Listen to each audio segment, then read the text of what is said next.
What's up, good people? My name is Bria and I'm a product photographer, and in today's video I'm going to be sharing with you the best backdrops to use as a product photographer. Now I'm going to specifically talk about my top 3 because these are just like must-haves. It's going to save you money, save you time, and you can reuse them over and over and over. And we like that, right? Who wants to spend all this money every single time they shoot when you can just use what you already have? So in today's video, we're gonna do just that. So first up, we have contact paper. Contact paper is like one of the OGs. Like if you don't have this in your Rolodex, what are you doing? What are you doing? Contact paper is one of my favorite things because, for one, they can come in really nice thick rolls just like this. This one specifically I got from Target some years ago. I've used it probably once or twice in a couple shoots here and there just because of the pattern. But what I love about contact paper is that you can cut what you need and then save the rest for later.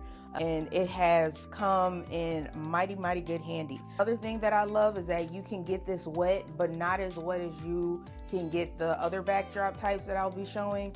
But contact paper is a great budget-friendly beginner backdrop that I like to use as well. You can stick it to however big of a size, either foam board or different things you need to use it for, or you can just keep it on the roll and do like a seamless look. So you can pretty much set it up just like a backdrop and roll it all the way out, and boom, you have this fun pattern of contact paper. You've either stuck it onto something, or again, you can just leave it on some tape and tape it to something and then roll it back up. Super easy to use, and I just like how compact it is, so you can just roll it up and keep it going for the next scene.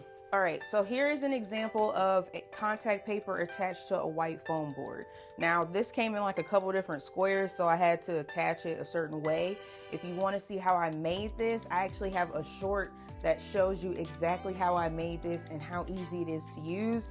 I'm still able to use this. It's not damaged. Now, the one thing that I will say, once you attach it to a board, you just have to be mindful that the board is paper. So if you get this wet, I don't want to say it's totally done for immediately. It's just all about less is more. So maybe if you spritz it, it'll last, but just something to keep in mind when you are using contact paper. The next backdrop style that I love, and you guys should know at this point because I've talked about it quite a bit, I feel like, on this channel, or especially on my page, to be vinyl backdrops.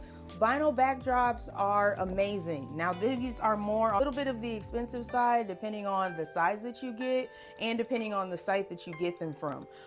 These backdrops that I get, my vinyl backdrops, I get either from Club Backdrops, or I believe it's called Everyday Co. Now, sometimes they do take a minute to come in, not always, but depending on the patterns that you get, they do have some that are pretty popular. This is like one of my go-to backdrops that I have. Tile, it's white, it's easy to clean.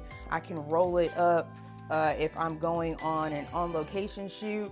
If you see behind me, I can also hang them up. So whenever I am shooting something, this allows me to have the most easy and flexible whenever I am setting up for shoots. So I love that. One thing I will say is you have to be careful. I don't know if you can tell, but on this one, I've kind of bent it up a little bit. They have to lay flat or be rolled up to some sort of degree. Whereas contact paper, it doesn't matter. It's just really about like how you're using it and what you use it for. The next backdrop type that I love and highly recommend, I still do these every so often, is going to be a wooden board. You can get a big board and cut it in half or to the dimension or size that you need it. But this particular board, I just got it to the square that I needed, painted it, used it for a shoot, and kept it pushing. But the thing that I love with these as well, you can reuse these over and over and over. Now, of course, after a certain while, like, the paint will be too heavy and you will have to replace it, but it will last a nice little while. This is a great DIY and budget friendly backdrop hack. You can do solid colors. You can make a pattern on these. Other thing I love too, you can match the color to the specific product that you're shooting, or a color style, or whatever you have. Like, let's say you saw a specific shade of green at, I don't know, your favorite thrift store, or your favorite, like a bag or something. You could actually take that bag or that item into a hardware store like Home Depot or Lowe's, and they will color match the color that you want, and you can have a seamless and easy process for your backdrops. So these are really, really great. I can't remember exactly the size of this,